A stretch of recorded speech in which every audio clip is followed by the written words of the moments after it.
Profit and loss থেকে এই একটি কোয়েশ্চেন আমি একটু ডিটেইলস এ না করে শর্টে করার জন্য একটা সূত্র ব্যবহার করছি। যদি কেউ ডিটেইলস দেখতে চাও তাহলে কমেন্টে বলবে আমি লং ভিডিও করে দেখাবো। একদম শর্টে করতে পারবে।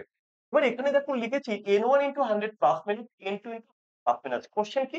টাকায় মানে ৳১ য় ৩৩ টি পেয়ারা বিক্রি করলে তার ১% ক্ষতি হয়। মানে ৳১ য় কয়টি পেয়ারা বিক্রি করলে তার ২১% লাভ হবে? ১ম এ কতগুলি পেয়ারা বলে দিয়েছে? ৩৩ টি। তাই আমি লিখে দিলাম।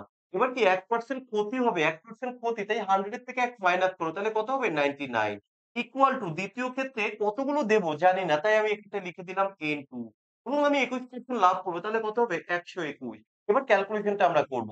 ১ম এ ১১ দিয়ে কাটলে ৩ হবে, ১১ দিয়ে কাটলে ১১ হবে। ১১ দিয়ে কাটলে কত হবে? ৯ হবে। তাহলে আমাদের N2 কিন্তু চলে এসছে। কত? N2 হচ্ছে ৩ নং ২৭। তো option A is the right answer. যদি তোমরা এই ডিটেইলস সলিউশন চাও তো কমেন্টে তোমরা জানাবে। কিভাবে আমরা এই সূত্র বাদ দিয়ে অঙ্কটা করতে পারব।